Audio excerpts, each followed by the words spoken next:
morning, everybody. My name is Erin Gibbs Van Brunschot. I'm the director for the Center for Military. Mon nom est de l'Université de Calgary. Je suis heureuse de modérer la session ce matin. Ça s'appelle Santé et sécurité à la maison et ailleurs. On a un excellent panel aujourd'hui. On est un peu... on a des contraintes de temps, alors je ne passerai pas trop de temps avec chaque participant. Je vais leur donner leur nom.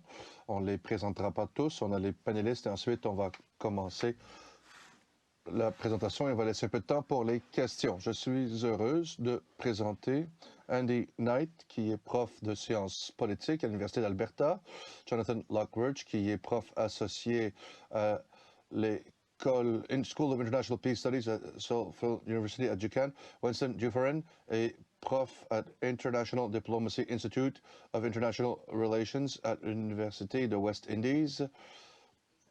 M. Copley est chercheur scientifique avec le Muir Research Institute à l'Université d'Ottawa et Christopher Isaac est à l'Université de Pretoria. Il est prof de politique africaine, développement africain et relations internationales à l'Université de Pretoria. Alors, on va commencer avec Andy qui va nous donner un survol. Ensuite, ce sera les prochains conférencier. On aura un peu de temps à la fin pour les questions. Je cède la parole maintenant à Andy qui va nous lancer tout ça. Merci, Erin.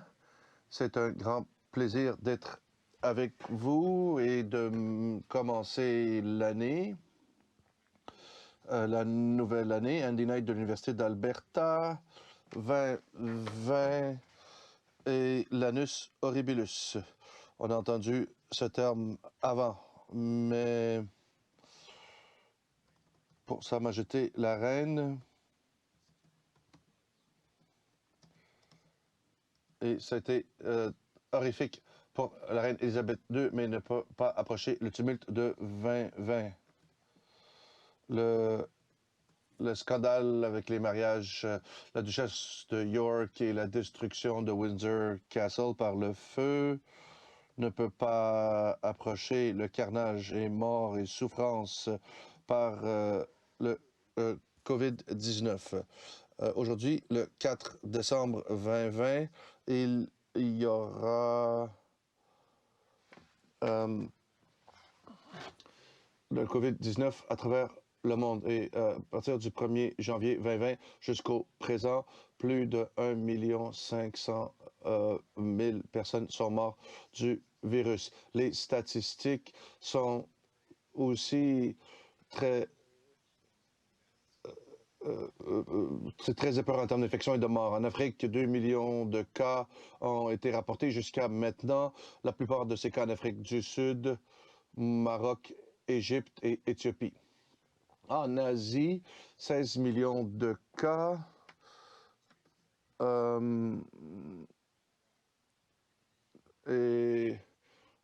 Indonésie et Bangladesh. Et 27 millions, 30 millions de cas avec 5 pays qui rapportent que la plupart des cas aux États-Unis, le Brésil, Argentine, Colombie et Mexique. En Europe, 18 millions de cas. La plupart des cas de la Russie, France, Espagne, Grande-Bretagne et Italie. Et la liste continue. Le nombre de morts aussi, c'est épeurant. En Afrique, dans les années 2000, 8444 morts et les 5 pays qui ont le plus de morts, c'est l'Afrique du Sud, Égypte, Maroc, Tunisie et Algérie. Asie, 277 963 morts. Les Amériques, 744 091 morts. New York, 441 000 morts. Alors, c'est un problème énorme pour la sécurité.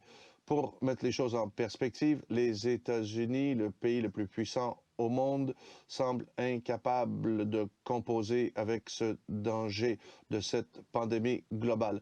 Selon Dr. Jonathan Reiner, cardiologue et prof de médecine à George Washington University, d'ici la semaine prochaine, on va parler de 3000 morts par jour.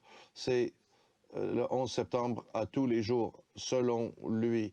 Si on regarde les questions que le gouvernement canadien devrait considérer, particulièrement au niveau de sa perspective sur la gouvernance et la santé, la sécurité de la santé à cause de la pandémie. Cette pandémie nous a rendus tous vraiment au courant de la réalité qu'on vit dans un temps de grands changements, une période où la nation traditionnelle de Westphalia de l'État est plus viable. En 92, la même année que l'année de Reine Elisabeth en 92 a eu une année horrible. Mes collègues, le late Mark Zucker, le regretté Mark Zucker, a porté attention sur les piliers de Westphalia en dégradation. Un document de la défense canadienne qui que le concept traditionnel de la sécurité n'est plus tenable. Et ce concept nous a rappelé la conception et les changements qui arrivent dans une ère dans laquelle on peut juste parler de intermastic. Et les lignes entre l'international et le domestique sont devenues tellement assurées, tellement invisibles que les gouvernements doivent considérer les dangers de manière beaucoup plus complexe. En 1977, John McCain déjà sonnait l'alarme sur l'interdépendance complexe. Ils ont apporté attention au fait que l'internationalisation de la globalisation et faire en sorte que ce soit plus difficile de développer des politiques en silo. Kimberly Crenshaw, qui a amené le terme internationalisé il y a 30 ans, c'était un terme assez obscur, mais ça donne plus de profondeur au paradigme du paradigme d'interdépendance complexe de Cohen-Ignite. Mais cette pandémie nous amène à refléter sur l'idée de la sécurité humaine, qui a été vraiment champion de ça. C'était Lord Axworthy, quand il était ministre étranger du Canada. Joe Chuckle et Joe Sokolsky ont dit Axworthy, il n'a pas inventé le terme sécurité humaine parce que ça venait d'un rapport 94 des Nations Unies, de programme de développement. Axworthy était un entrepreneur. Il a mis de la chair sur les os du concept en 99 et l'interprétation de sécurité humaine est en tant comme danger. Danger des les gens, de les protéger des dangers violents et non violents et d'autres pays et de mettre les gens d'abord. Et ça nous rappelle de l'élargissement et de la profondeur du concept de la sécurité. Un article qui a été écrit par un académicien canadien, Keith Krause et Michael Williams, dans l'étude Mershon, l'étude de 96. Quand on parle de l'analyse post-guerre froide, des analystes comme Martin Luzan essayent de boucler la boucle entre les vues réalistes et avec des approches critiques sur la question de la sécurité. Je dirais que les approches critiques sont maintenant beaucoup plus pertinentes aujourd'hui, particulièrement à cause de la pandémie. Cette pandémie nous cause à repenser la nature de la gouvernance à chaque niveau, local, municipal, national, régional, transrégional et global. Clairement, la pandémie a exposé des systèmes pas bien conçus pour répondre aux dangers dans les régions comme l'Afrique, en Amérique du Nord, en Europe. Et ça a exposé des défaillances dans les modèles de gouvernance qui amenaient de l'Amérique de Trump aux démocratie et libérale du Brésil et la Hongrie. Ignatieff a fait une sélection entre les libérales et les démocraties en 1990. C'est important de noter de ça. Alors, la pandémie a ramené le débat sur le besoin de mettre en place une architecture de gouvernance transverse de gouvernance multiniveau. Alors, les éléments seraient basés sur des principes de résilience. Et j'ai aussi ajouté une notion du principe de subsidiarité. Ce principe a ses origines dans le Roman Catholic Church, dans l'Église catholique romaine avec Pope Pius XI, qui est Cogé Gensimo Anno en 1931, où elle a poussé la notion d'une autorité centrale avec une fonction subsidiaire qui fait seulement ces tâches qui ne peuvent pas être faites effectivement au niveau local et immédiat. Alors, avec la résilience dans l'architecture de sécurité, je pense que c'est un des aspects majeurs qu'on peut apprendre de cette pandémie. Je vais arrêter là parce que on n'a pas le temps, alors je vais laisser la place à d'autres. Thank you very much, Andy. Merci, Andy. On va maintenant aller à Jonathan Lockhurst maintenant. C'était très intéressant. Moi-même et Andy, on travaille là-dessus sur le Think 20 Policy Brief qui engage en ce genre de questions et des thématiques similaires sur lesquelles on est d'accord. Alors, mon focus aujourd'hui, c'est de regarder le contexte des 20, que j'appelle les défis transversaux de la COVID-19 pour les gouvernements G20 qui sont connectés. Je vais parler de quelques questions conceptuelles. Mon focus, déjà, on a eu ce panel sur la Chine. Je pense que le G20, c'est un contexte très intéressant, bien sûr, pour engagement entre les pays comme la Chine et les États-Unis, bien sûr, et plusieurs autres pays avec plusieurs perspectives et de différents endroits dans le monde. Je pense que c'est un avantage. Je pense que c'est le bénéfice du G20. Quand on retourne 10 ans en arrière, on a vu la collaboration dans la crise internationale financière. Le G20 était important à ramener les États-Unis, la Chine et d'autres ensemble pour trouver une solution commune, multilatérale. Alors je pense que le G20 est encore très utile. Mon focus sur les gouvernements connectés au G20, c'est de reconnaître que le G20, c'est pas juste un forum d'États membres, c'est pas juste ça inclut et on travaille avec d'autres acteurs, des acteurs non étatiques, la société civile, plusieurs intervenants qui sont vraiment engagés avec le G20 à travers différents groupes, les corps intergouvernementaux. Alors c'est là où je pense que le G20 est devenu un point d'inflexion. Moi, je dirais que c'est une plaque tournante de gouvernement contemporain moderne. Alors, en ramenant ces différents acteurs, ce pluralisme transnational dans le contexte actuel facilite l'engagement avec Gavi, l'Alliance des vaccins, et plus largement avec des acteurs clés du Sud mondial. Le Canada, bien sûr, est très engagé positivement avec le G20. Et Paul Martin était défenseur. Je pense que le Canada a joué un rôle similaire il y a pour plus de 20 ans.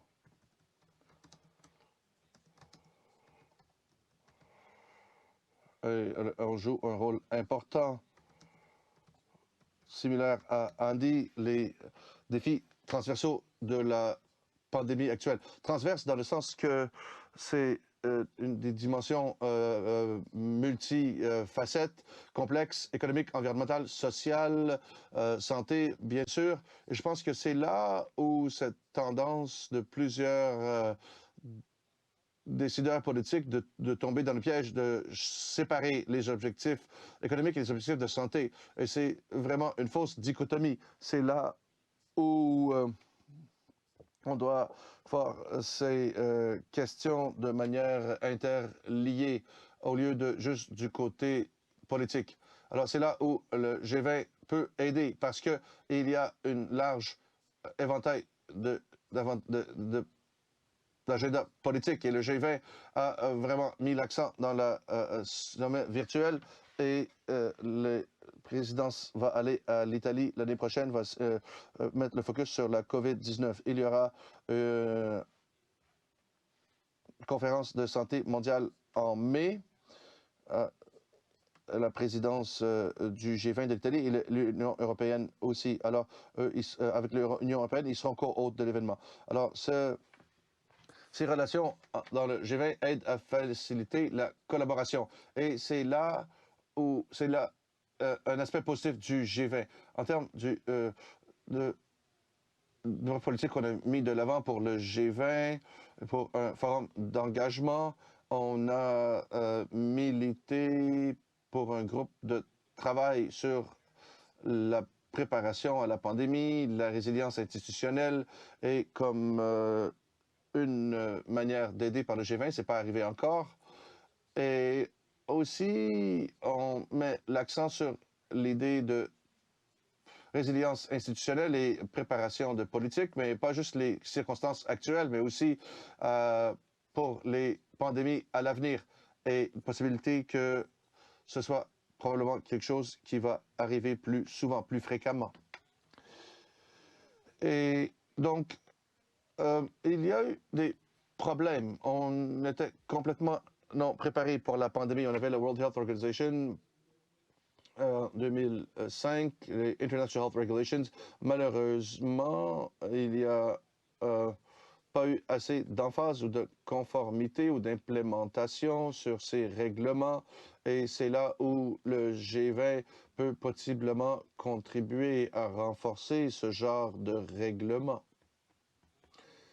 Et donc, oui, l'idée de gouvernance globale transverse est très compatible avec les objectifs de développement durable des Nations Unies et la déontologie et la moralité de ces questions. C'est des questions complexes, une variété d'enjeux qui sont interreliés et on veut aussi regarder le Nord et le Sud pour regarder les questions qui affectent le sud de la planète et qui reflètent l'importance du Nord mondial parce qu'une pandémie mondiale ne sera pas attaquée jusqu'à ce qu'on puisse composer et répondre dans le sud et le nord. C'est là où le nationalisme est une préoccupation et c'est là où le G20, en ayant des acteurs du nord et du sud, vont nous aider à réduire les risques du nationalisme de vaccins et réduire le partage, augmenter le partage de vaccins et d'autres outils médicaux qui nous aident à combattre la pandémie, partager ça avec le Sud mondial. Alors, bien sûr, le Sud a beaucoup de défis. Il faut réfléchir à des choses comme la disparité économique, les questions sur le salaire universel, le salaire parce qu'on ne peut pas arrêter de travailler, parce que quand la moitié de la population dans nos pays sont dépendants d'un salaire, c'est des fois dans l'économie illégale, il faut réfléchir aux conditions dans ces différents contextes. Et je pense que c'est là où les pays connectés au G20, la collaboration, la gouvernance, peuvent vraiment augmenter le rôle du G20 comme forum. Et donc, oui, je pense que le G20 a la capacité, la force et le potentiel de faire une contribution forte à la collaboration multilatérale sur la COVID-19. Et juste pour conclure, je pense que c'est une réponse internationale jusqu'à maintenant et surtout dans les mois de début de la pandémie. Et on espère que les vaccins pourraient être plus efficaces avec la collaboration multilatérale et le G20 dans le sommet mondial en mai. Ça pourrait être très positif. Et je pense que en collaborant de cette manière-là, ça aide à partager les expertises et les idées sur les questions sur les défis numériques, les questions sur le travail à distance, les questions logistiques, sur le vaccin, avec le vaccin Pfizer, qui est très difficile à stocker. Et il y a des préoccupations sur si ça peut être utilisé dans le sud à cause du stockage à basse température et des conspirations anti-vaccins et le nationalisme aussi sur les vaccins. C'est des questions ou composées avec ces différences et ces défis. Je pense que le G20 est un bon forum pour ça et en ramenant les acteurs ensemble, pas juste les acteurs étatiques, mais aussi la société civile, les représentants de la société civile, les institutions, les académiciens, les universitaires comme nous. C'est là où le G20 a ce potentiel pour vraiment aider à livrer des résultats positifs. Alors oui, c'est bien de vous parler. Je pense qu'un engagement numérique comme ça, c'est une autre partie où, à l'avenir, on a appris des leçons en gouvernance mondiale que les outils numériques peuvent aider aussi pour améliorer la collaboration. Alors, merci beaucoup. Merci, Jonathan. On va aller avec Winston Dupe maintenant. Merci, Erin. C'est un grand plaisir de vous voir et merci à Andy pour m'avoir invité à ce meeting très prestigieux, cette conférence aujourd'hui. Je voudrais partager mes idées. J'ai appris beaucoup du dernier panel et aujourd'hui de ce que j'ai appris des deux présentations précédentes, mais je voudrais regarder certains des enjeux de la perspective de quelqu'un à l'extérieur du Canada et de quelqu'un qui regarde ces enjeux dans le contexte de ce qui devrait être les changements qui ont eu lieu mondialement et plus spécifiquement, quels sont les points de bascule dans la pandémie pour la région des Caraïbes. Premièrement, il n'y a pas de doute que la prochaine année, les États-Unis vont encore une fois prendre leur place à la table mondiale. Et ce ne sera pas pareil comme avant. Et je pense que c'est important de le reconnaître et d'être confronté par un nouvel arrangement dans lequel la sphère d'influence américaine ne peut pas être prise pour acquis. Bien sûr, c'est à cause de cette ère de contagion que la pandémie nous a amenés, mais aussi à cause que avant ça et à cause de ça et subséquemment à ça, il y a eu un changement très subtil dans l'alliance, l'alignement de forces politiques. Certains ont indiqué que l'ordre mondial va changer et il y aura une cassure.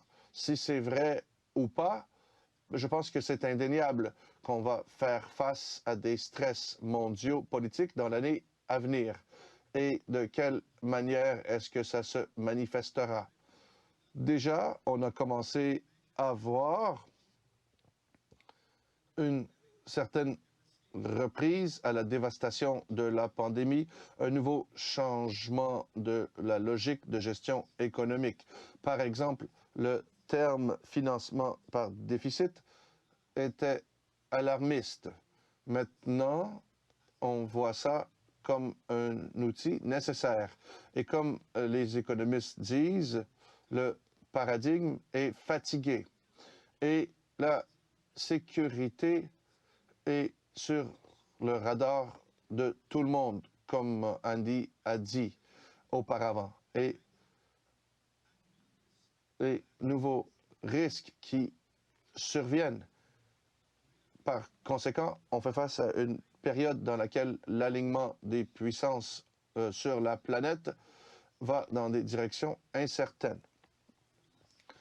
La première reconnaissance de cette incertitude, c'est le manque de leadership mondial qui émerge de la pandémie et une reprise mondiale. Et ça va se traduire dans le nouvel ordre des choses. À mesure qu'on se parle aujourd'hui, il y a des changements qui surviennent, il y a des questions, il y a ceux qui réévaluent l'orthodoxie anciennes des anciennes idées de reprise économique. Les idées économiques sont sous stress. Les concepts économiques anciens, ceux qui appellent une intervention d'urgence du G20. Et j'étais très heureux d'avoir le dernier conférencier parler du G20. Est-ce que ça va remplir le vide? Le fait qu'ils sont d'accord pour une réunion virtuelle en avril 2021 sera vu de manière très positive et anticipée, mais aussi beaucoup de trépidation que ça va pas nécessairement remplir le vide de leadership qui existe.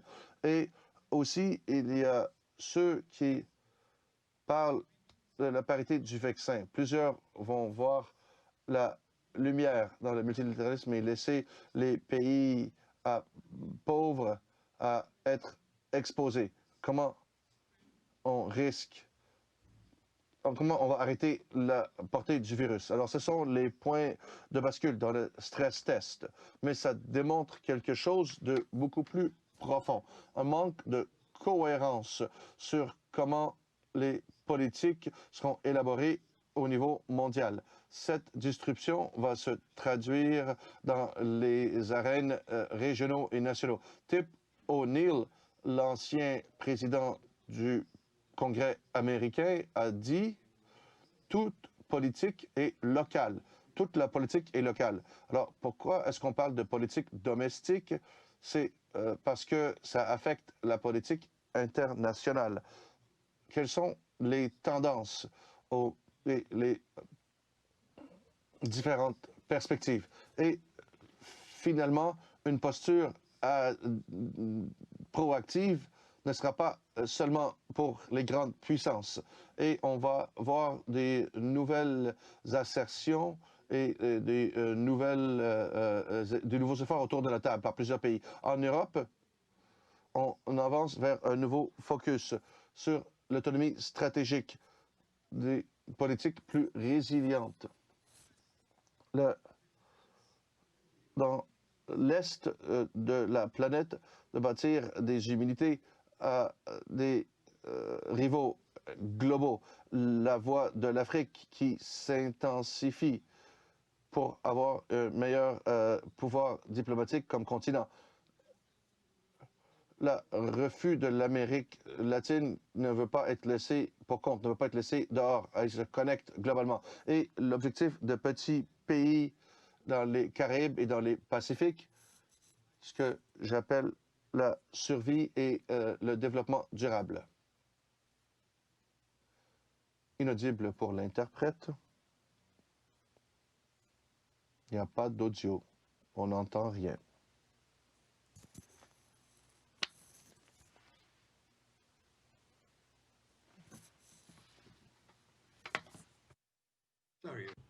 Je suis désolé. Les perspectives de changement. Par conséquent, la conversation sur la table mondiale va probablement prendre de nouvelles dimensions. Et on pourra s'attendre à ce que lors de l'administration Biden, il y aura une poursuite de l'endroit où ils ont quitté il y a 4 ans. J'aimerais commencer par identifier maintenant quelques enjeux clés dans cette analyse de stress politique. Sur la question de la sécurité, l'efficacité de la surveillance pandémique régionale et de la coordination des mesures de sécurité et de santé, l'adoption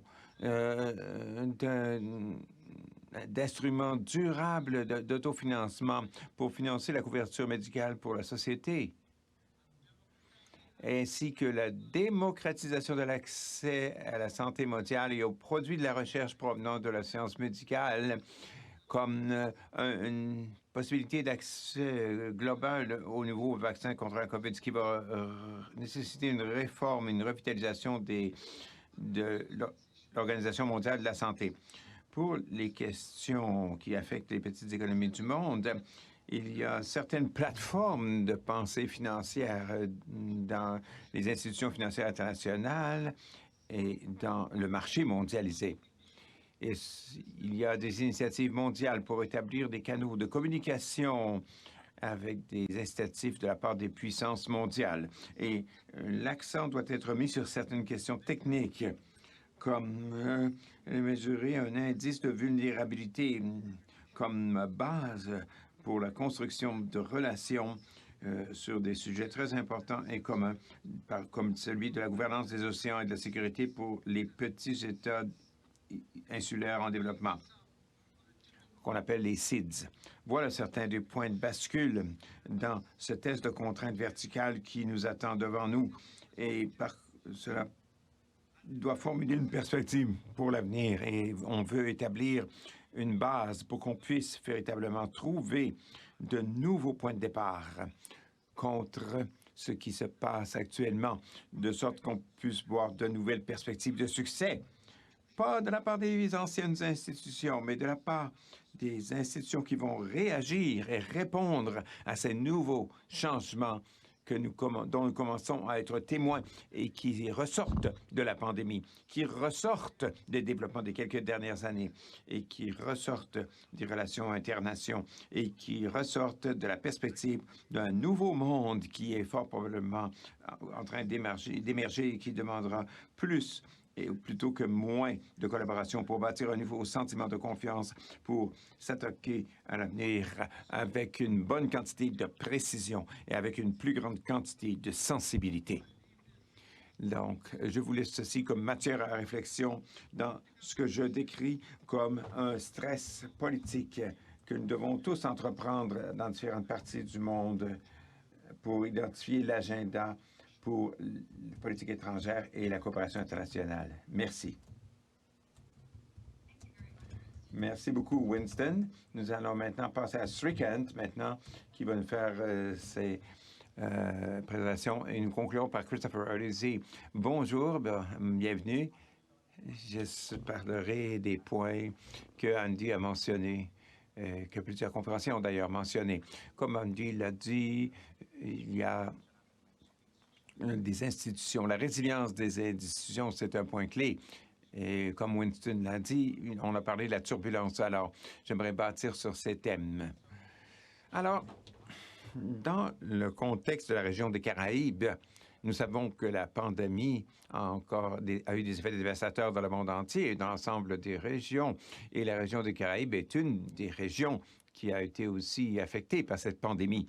Alors, comme nous savons que la région des Caraïbes est composée de petits États insulaires en développement et qui comprend environ 40 millions de diversité de groupes ethno-linguistiques qui augmente avec une moyenne de 50 millions de touristes voyageurs qui viennent sur ces îles annuellement, donc pour une population de 40 millions. Et cela indique une économie hautement dépendante des tourismes et des loisirs.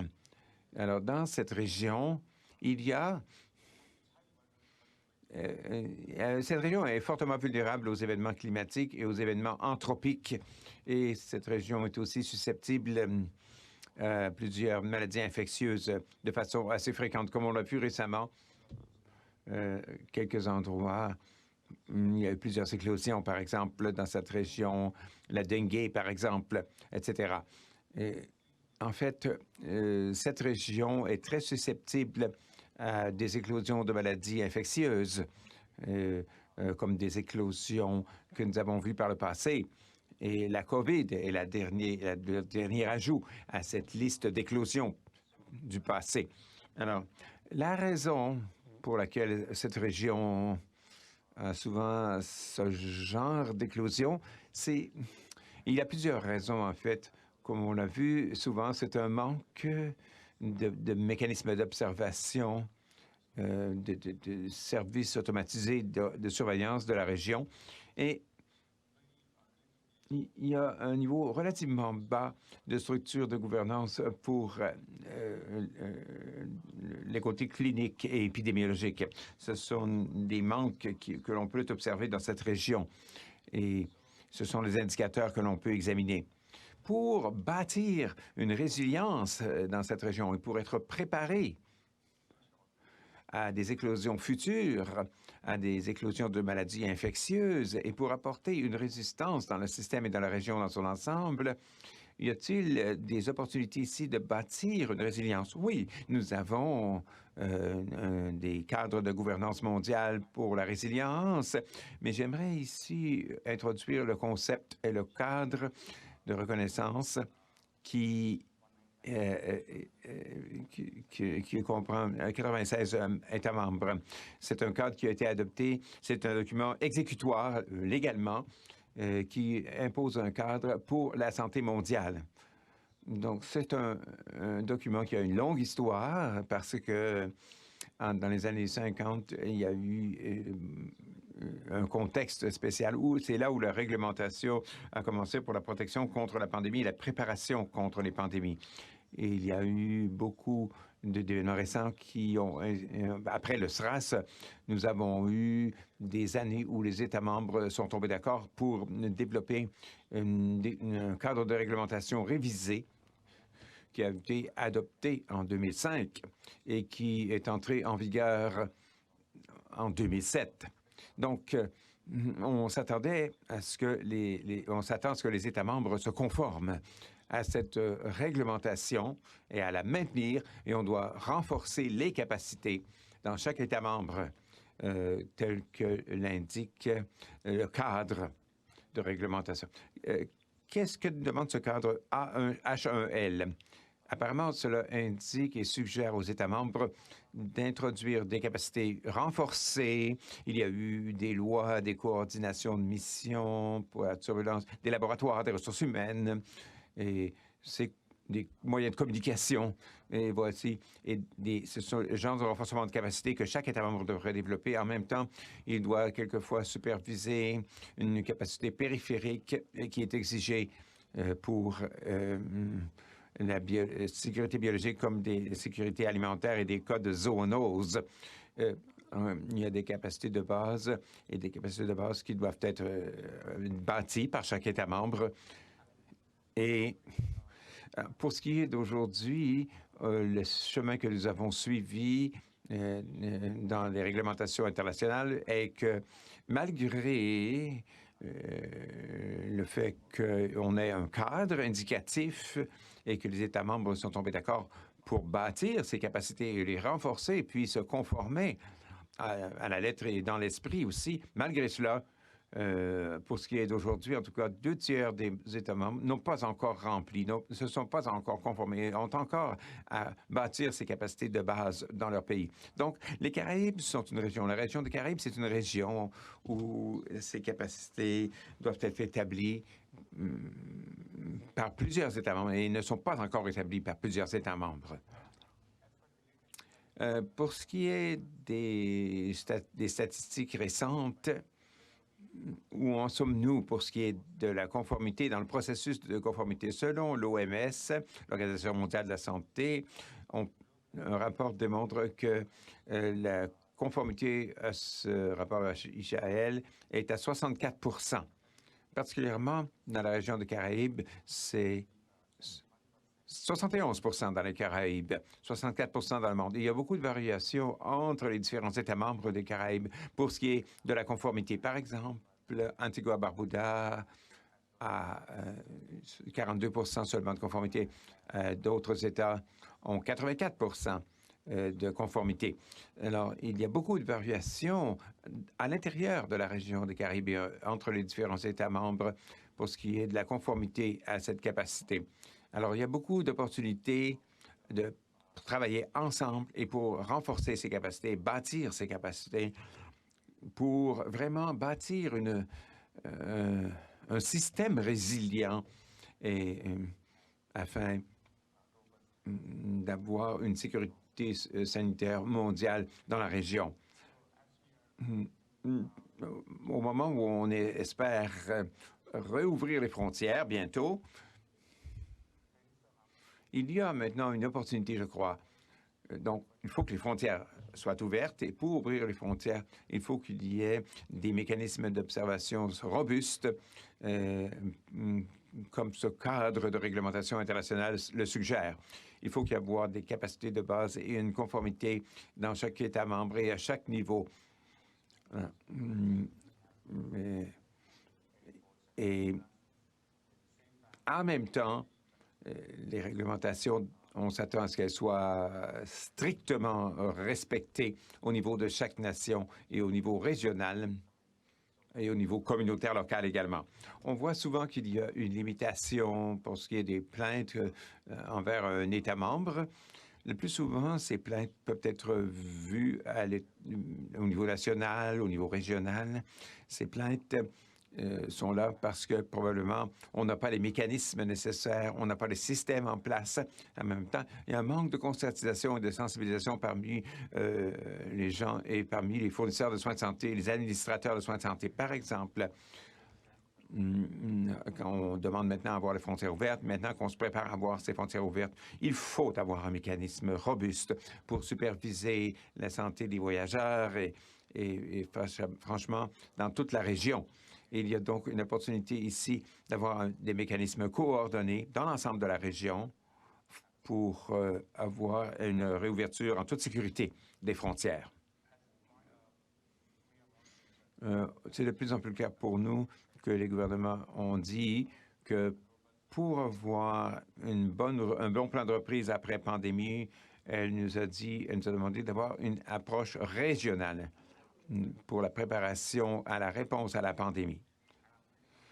Et je vais insister sur ce point pour dire que actuellement et pour l'avenir de la sécurité sanitaire dans la région, c'est là un domaine dans lequel les États membres de Caraïbes doivent travailler très fort pour avoir une capacité plus robuste et faire en sorte qu'il y ait une approche régionale intégrée pourrait vraiment aider à mesure qu'on avance dans cette région. Alors, il y a la chose première, c'est la coopération internationale pour augmenter cette capacité. Ce n'est pas chaque région qui a le genre de technologie, les ressources nécessaires pour faire advenir cela. Il y a donc un grand appel de coopération régionale entre les États membres, à part la région des Caraïbes, pour travailler ensemble, pour venir aider à amener les systèmes à niveau dans la région. Par exemple, le Canada et les résidents canadiens aux Caraïbes font des choses très utiles pour la région. Il y a des institutions, des établissements choisis d'à l'avance qui apportent une préparation au changement climatique et une résilience envers les changements climatiques dans la région. Donc, on peut travailler pour augmenter les opportunités de bâtir ces capacités de base en relation avec la résilience contre les changements climatiques. Et la plus grande partie des États membres sont très loin du cercle de sécurité et ces cercles de sécurité sanitaire mondiaux deviennent de plus en plus importants quand on veut bâtir les capacités dans cette région. Alors, je ressens que le fait que c'est plus qu'une indication qui vient de l'extérieur. Il s'agit que les États membres qui doivent bâtir eux-mêmes de façon coopérative pour avoir ces systèmes en place de façon plus robuste et solide et pour avoir un système de santé résilient avec une vision mondiale de la sécurité sanitaire de la région. Je vais m'arrêter là. Merci beaucoup. Merci beaucoup, Udoka. Nous allons passer maintenant à Christopher.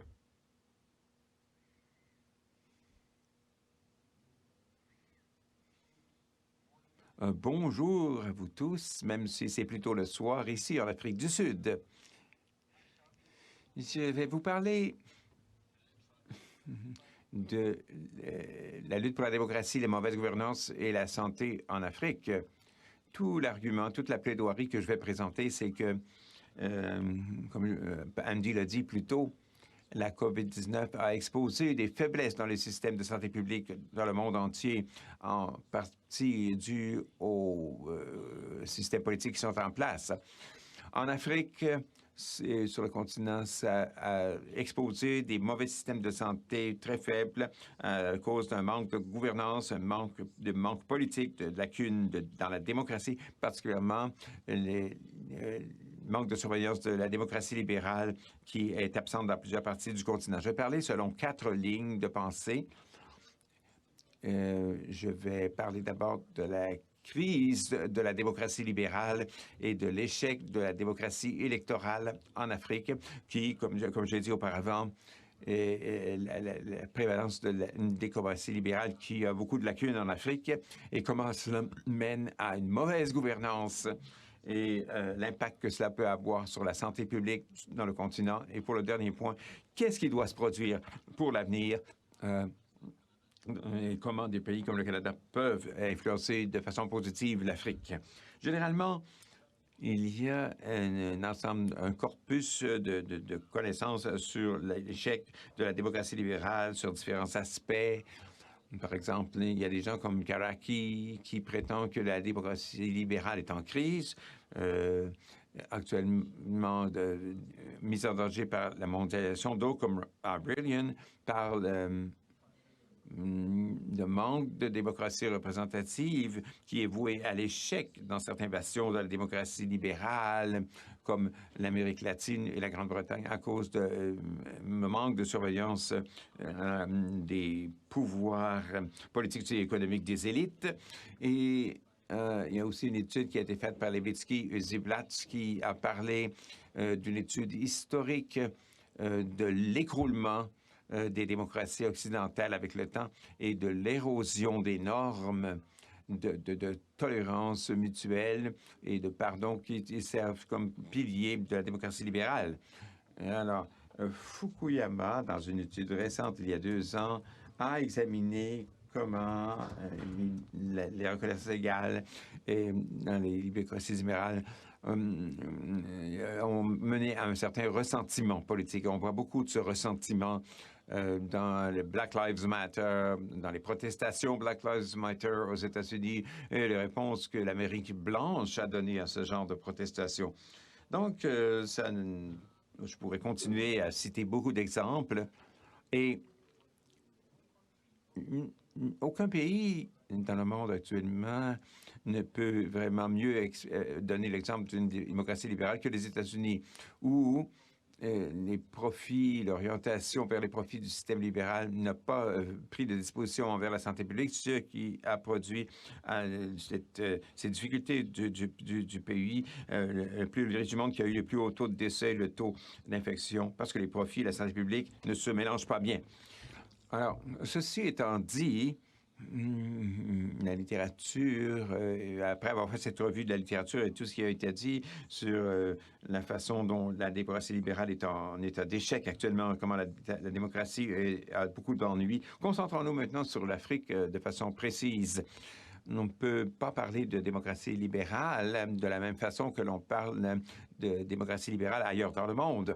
Quand on parle d'une démocratie libérale, ce qu'on appelle une démocratie possilière, on se concentre sur on parle des élections périodiques, plutôt que sur la substance de la démocratie elle-même. Alors, de façon assez large, l'Afrique pratique la variante électorale de la démocratie, qui est une forme perverse de la démocratie libérale. Et ça présente un scénario d'empêchement pour les classes ouvrières qui forment la grande majorité de sa population. Les académiciens et les universitaires interrogent les échecs de la démocratie littérale en Afrique de différents points de vue. Nous avons des gens comme Lardamo qui parle de l'état très détérioré de la gouvernance démocratique en Afrique, et Fukuyama parle de 2 forces opposées. Il parle d'institutions formelles et non formelles et de la préférence pour une gouvernance démocratique d'un autre côté, et comment les deux se contestent pour la dominance. Un développement qui a été la marque de l'Afrique dans les politiques jusqu'à la dernière partie du 20e siècle. Le pronostic dans les travaux de Lardamo en 2008 sur l'état de la démocratie en Afrique, ces pronostics révèlent des manifestations troublantes, des mots, des politiques indépendantes en Afrique, des évidences de politique non libérales, manque d'engagement envers les règles de droit et le mauvais état des institutions démocratiques en Afrique. À cause de contraintes de temps, je ne pourrais pas parler des différents travaux qui ont été faits, comme Sheila Motsoula, qui ont été faits sur la crise de la démocratie littérale en Afrique, en regardant les violences, par exemple, qui ont causé pendant, avant et après les élections. Mais une des choses que l'on peut conclure de toutes ces études, c'est qu'elles ont apporté des contributions remarquables à l'analyse de la crise de la démocratie libérale et littérale en Afrique, mais il n'y a pas beaucoup de ces études qui ont exploré ces critiques d'un point de vue de la santé publique. Est-ce que cela veut dire pour l'Afrique? Et c'est la raison pour laquelle je suis intéressé à ce sujet et la recherche est encore en cours. Cependant, j'aimerais vous donner quelques points de réflexion maintenant sur des questions portant sur la façon dont la démocratie électorale engendre la corruption et la mauvaise gouvernance. Cette démocratie électorale, comment ça a rendu l'Afrique très peu préparée pour la pandémie? Est-ce que cela voulait dire? Donc, de point de vue qu'on sait, étant donné la notion coloniale d'État dont l'Afrique a hérité de ses colonialistes, le gouverneur en Afrique n'est pas là pour développer les citoyens et l'État comme on voit en Europe ou en Amérique du Nord. Donald Trump donne une signification différente à ce que veut dire la gouvernance et ce que le mot lui-même veut dire. Mais de façon relative, l'Afrique voit pas la gouvernance d'État comme des machines de développement. On le voit ça comme une façon d'exploiter l'État et ses ressources à des fins privées. Et la politique est une compétition entre des groupes d'élite qui veulent capturer le pays et le piller pour eux-mêmes, leurs familles et leurs amis. La démocratie subit donc des abus par les élections qui doivent être gagnées à tout prix si l'on veut, même par l'utilisation de la violence, pour pouvoir capturer le pouvoir, s'emparer du pouvoir. Et par conséquent, la participation périodique à des élections, elle a non seulement comme moyen de participer, n'est pas vue comme cela, n'est pas vue comme un moyen de participer, mais plutôt comme façon des choix électoraux. On veut essayer d'influencer les choix électoraux qui sont faits. Donc, le découragement des gens de participer au processus démocratique qui vont définir les circonstances de vie ont encouragé une corruption enhardie et ont engendré un manque de transparence et d'imputabilité par les bénéficiaires politiques de ces élections. Donc, selon Garati, par exemple, parce que le développement n'a jamais été à l'ordre du jour, plusieurs États d'Afrique, les États sociaux ont décliné et l'État social et les États policiers ont monté en force. Bien sûr, le système de santé publique, par conséquent, n'a pas été épargné. Donc, comment cela a-t-il pu avoir un impact? Cette mauvaise gouvernance répandue, comment ça a un impact sur la santé publique dans le continent? Même s'il y a des cas de succès démocratique en Afrique pour ce qui est de la gouvernance, et on a des cas remarquables comme l'Afrique du Sud, l'île Maurice, le Botswana, peut-être même le Ghana. Mais la grande majorité des pays d'Afrique sont sous convulsion de problèmes de gouvernance avec très peu de confiance dans les corps gouvernants. Ça, c'est un résultat par l'action des élites gouvernementales qui n'ont pas réussi à livrer un contrat social et ils n'ont pas compris la raison pour laquelle l'État existe. C'est pourquoi des relations qui produisent, des élections produisent des gouvernements qui ne sont pas transparents et qui finissent par produire de très mauvais leaders. Un exemple, c'est le Nigeria en 2015, par exemple, et vous avez aussi le cas du Sénégal avec Abdoulaye Wade en 2012. Et pourquoi y a-t-il des gouvernements en Afrique? C'est une des caractéristiques principales de l'État. Il y a de grosses questions pour savoir si ces gouvernements sont fonctionnels, parce qu'on parle d'un État social, doit fournir des bonnes infrastructures de santé publique. Il n'y a pas beaucoup d'efforts qui sont donnés dans ce domaine des infrastructures qui vont affecter le bonheur des citoyens. Selon la philosophie de Benham, c'est une chose rare sur le continent. Les grandes sommes d'aide qui proviennent d'institutions financières et de gouvernements mondiaux, y compris du Canada, sont là. Et bien sûr, la richesse du continent, de façon historique, a été mal gérée en grande partie.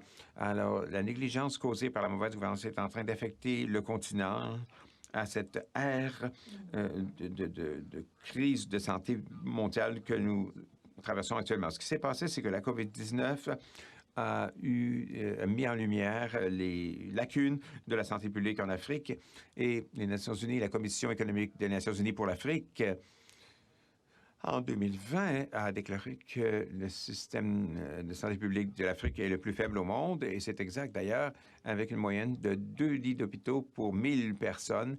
Et les 2 pays d'Afrique qui sont à risque d'avoir des problèmes de santé infectieux par des maladies infectieuses, parmi les 5 pays projetés par cette commission.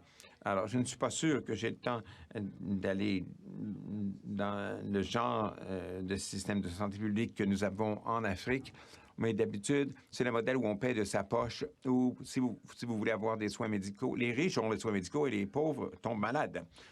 Alors, pour les riches, là, il y a accès à des hôpitaux privés dans le pays et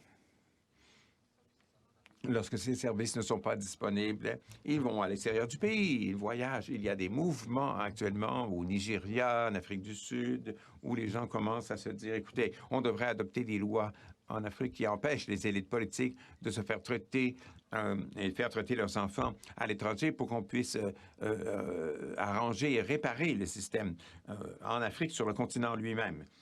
J'aimerais passer directement à ce qui doit se produire. Je vais dire seulement 3 choses. Pour l'Afrique, pour que l'Afrique soit prête pour la prochaine pandémie, qui peut être sur la forme, on a vu des problèmes au Nigeria par les mouvements de NSARS, on doit recadrer et recontrôler ce système de contrôle étatique ainsi que les régimes de gouvernance qu'ils produisent. Qu'est-ce que je veux dire par là? Si les États africains, si l'État est vu comme un instrument de domination, comme un instrument d'exploitation, alors ça produit une notion de gouvernance qui est nécessairement parasitique et axée sur le développement de l'État plutôt que sur le développement des gens. Nous devons donc changer ce que veut dire l'État, notre compréhension de ce que devrait être l'État. Et il faudrait qu'il y ait une nouvelle compréhension de notre pensée sur ce qu'est la gouvernance, le genre de notion que nous devrions avoir sur la gouvernance. Ça, c'est mon premier point. Deuxièmement, avant que le continent commence à reconcevoir son système d'État, l'Union africaine doit, de façon urgente, faire de la santé publique un bien public pour tous. Et les droits humains de tous les Africains et de tout État sur le continent, la plupart des États voient la santé publique comme la fondation, le fondement d'une société digne de ce nom et doivent adopter donc des politiques à cet égard. L'Afrique a déjà fait cela. L'Afrique du Sud a adopté la loi, mais ça va être en vigueur seulement l'an prochain. L'île Maurice est un des pays qui a déjà l'accès universel à un système de santé pour tous les citoyens. Et nous pensons que la COVID-19 a montré qu'on ne peut pas être prospère en aucun sens si vos citoyens ne sont pas assurés d'une sécurité sanitaire. Et le dernier point que j'aimerais amener, c'est que l'Afrique va aussi avoir besoin du soutien de développement humanitaire d'autres pays comme le Canada dans le domaine d'accès à des vaccins abordables, des équipements de protection personnelle, mais également et surtout toutes sortes d'aides qui est donnée à l'Afrique doivent être attachées à la construction d'infrastructures de santé publique dans l'ensemble du continent. Je vais m'arrêter ici maintenant et je pourrai en parler davantage dans la période de questions. Merci beaucoup, Christopher. Nous avons tous eu d'excellentes présentations. Merci à tous d'avoir participé et nous avoir éclairé sur ce qui se passe en ce qui concerne la sécurité sanitaire. Briefly, a couple of themes that I saw, but then I'm going to turn it straight. Je vais céder la parole maintenant aux questions. Je pense que c'est une excellente question. On a des experts duquel on aimerait avoir des réponses. Mais brièvement, en termes des thèmes que j'ai identifiés, et bien sûr que plusieurs ont couvert dans vos présentations, on voit la santé humaine comme bien public. Ça a un impact sur toutes les institutions qui nous préoccupent, on pensait que l'économie était à la base de la société. Maintenant, nous croyons que c'est la santé humaine. Nous avons aussi clarifié que c'était notre interconnexion, que ce n'est pas une question locale, Et à mesure que la pandémie a progressé, ça a montré que le virus peut traverser des frontières et il faut penser aux choses différemment et ne pas se limiter à des anciennes manières de gérer les choses. Alors, les impacts sur différentes juridictions, il y a plusieurs points qu'on a amenés au niveau de comment on peut gérer et prendre soin des individus qui sont infectés, comment on fait pour prévenir l'infection, mais tout ça suggère qu'il faudrait, et plusieurs ont parlé de l'Organisation mondiale de la santé comme des solutions étatiques de cette pandémie, mais plus vers des réponses mondiales, globales. Alors, la dernière chose, et je vais parler de ça brièvement pour qu'on puisse arriver à vos questions, mais les impacts sur les gouvernants, le modèle de gouvernance, le leadership et les relations. Alors, comme j'ai dit, je crois que c'est Winston qui a parlé de ça. Il y a des nouveaux différentiels de pouvoir, et ça va être intéressant de voir comment ça peut les relations de pouvoir peuvent être reconfigurées en face de cette pandémie. De nouvelles relations pourraient émerger. Les relations entre les pays, entre les citoyens vont changer. Alors, je voulais maintenant prendre les questions. J'ai des pages de notes suite à vos présentations, mais maintenant vos questions. Alors, une des premières questions que j'aimerais poser pour le panel, si vous aviez à conseiller vos ministres de santé dans votre région et ou autre région, quels seraient les conseils que vous donneriez à ces ministres basés sur votre expérience et votre expertise? Qu'est-ce qu'ils doivent savoir et qu'est-ce qu'ils doivent faire? Alors, j'aimerais maintenant vous demander, Jeff ou autre, et s'il y a plus d'une réponse, tant mieux, et sinon, on irait à la prochaine question. Mais si je peux vous demander de nous dire qu'est-ce que vous conseillez à nos ministres de santé dans vos régions. Chris, pouvez-vous répondre à ça? Vous êtes sous silence. Pardon, j'ai pas entendu la question. Comment est-ce que vous conseillerez les ministres de santé? Pas nécessairement le ministre de santé chez vous, mais quelles sont les choses que vous savez que cette personne devrait savoir pour répondre à cette pandémie et nous assurer que les ajustements soient faits s'il y a une autre pandémie?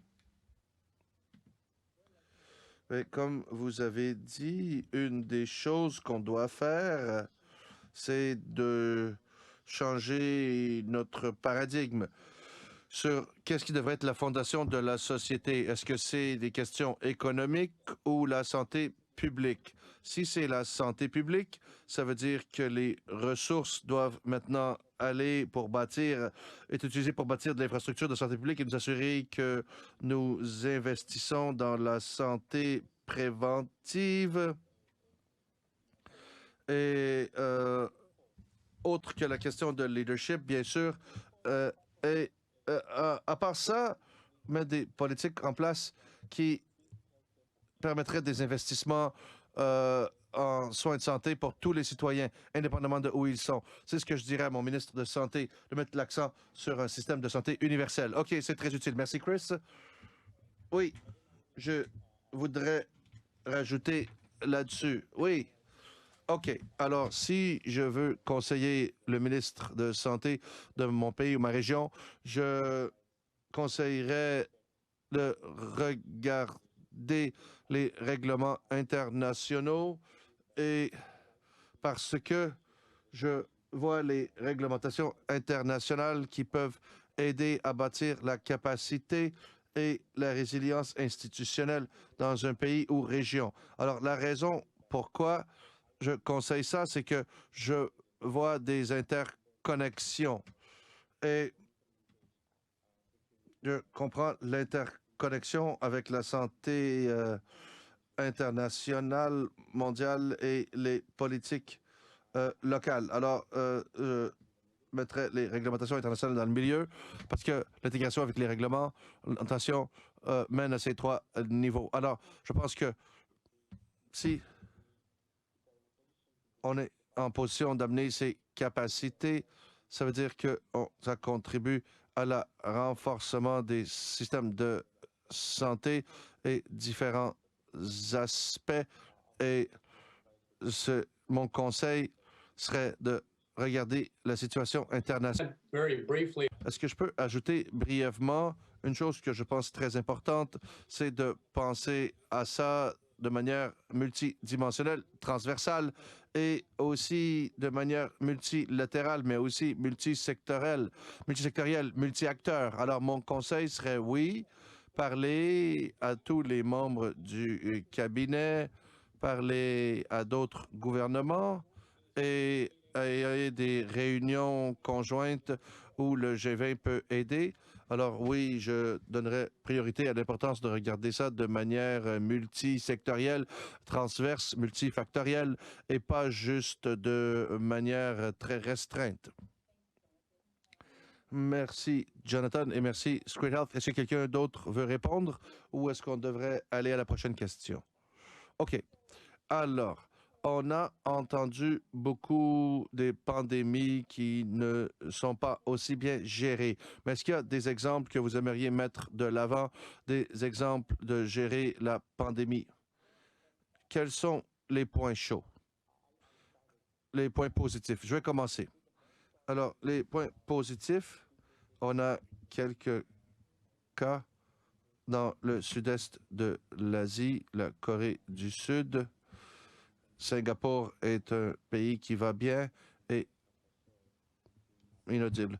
Et quelques autres pays mentionnés. La raison pourquoi, c'est qu'ils sont très proactifs avec leurs mesures, les tests et l'éclosion du virus. Et oui, si vous me permettez, je veux ajouter que d'ici, malgré tout ce que j'ai dit sur l'Afrique, l'Afrique a aussi bien fait quand même en termes de gérer et contenir la pandémie. Par exemple, vous vous rappelez, le monde pense que les choses comme ça vont frapper l'Afrique pire qu'ailleurs. Des fois, ils ont raison, des fois, non. La projection des taux d'infection et de mort en Afrique était beaucoup plus élevé que ce qu'on voit d'habitude. Alors, on a parlé de 54 000 morts en Afrique jusqu'à maintenant, où les morts sont supposés être dans les millions. Alors, ce n'est pas arrivé et c'est à cause des actions proactives de plusieurs gouvernements.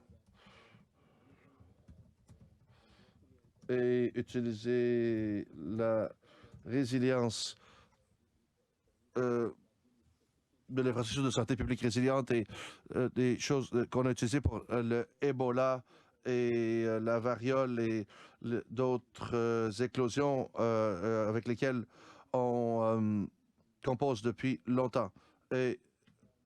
Mais le problème de gérer les équipes et le fait que personne s'attendait à ce que ce soit plus aussi long et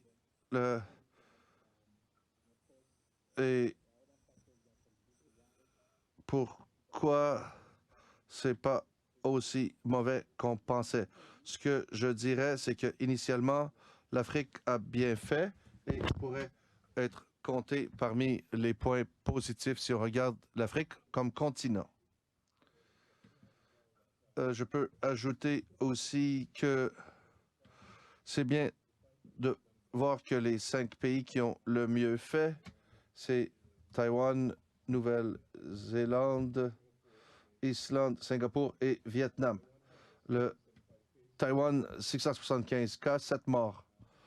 Nouvelle-Zélande, 2059 cas et 25 morts. L'Islande, 5000 cas et 26 morts. Singapour a 58 218 cas et seulement 29 morts. 1347 cas et 35 morts pour le Vietnam. Alors, c'est intéressant de regarder ça et comparer ça avec les pays qui ont fait les pires. Les USA, le Brésil, l'Inde, Mexique et Grande-Bretagne. Et il faut se demander qu'est-ce qui file pas, qu'est-ce qui cloche. Les pays qu'on pensait qu'ils s'étaient mieux préparés ont une meilleure infrastructure de santé en place, ont bien fait aussi.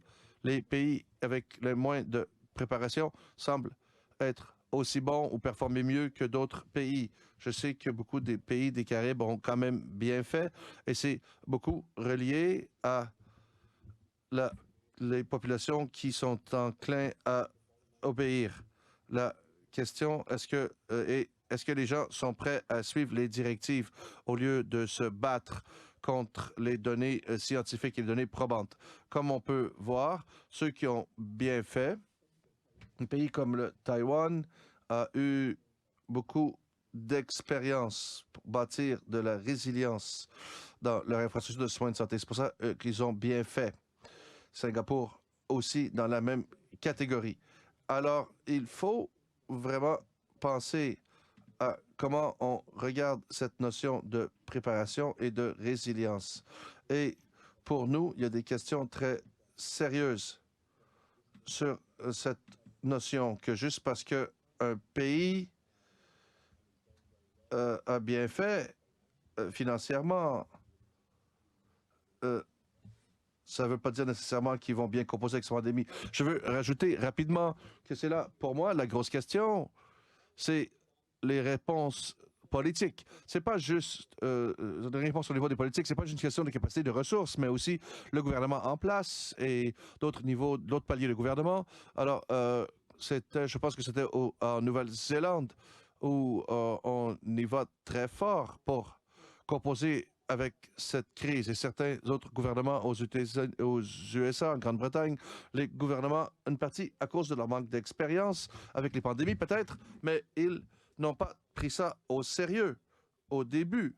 Et c'est ça que la Nouvelle-Zélande a bien fait et certains des autres pays mentionnés. Merci pour votre participation à notre panel. Je vais maintenant céder la parole à Steve, mais merci de partager avec nous. Ça a été un très bon panel. Il va falloir dépasser le temps un peu, mais maintenant, on cède la parole à Steve. Merci, c'était merveilleux. On apprécie la perspective de tout le monde. Il y a beaucoup de travail encore à faire, à regarder comment les pays réagissent en pandémie, en situation de crise à travers le monde et certaines des choses que les pays individuels vont faire, comment les démocraties répondent à ces crises. C'est vraiment quelque chose avec lequel tout le monde a un problème. Ce sont des défis vraiment difficiles.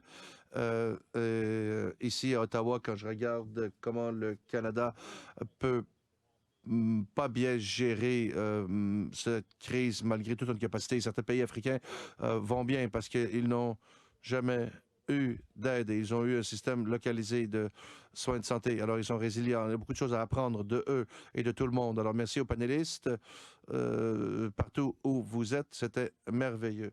On va maintenant prendre une pause pour 15 minutes pour que les gens puissent aller manger.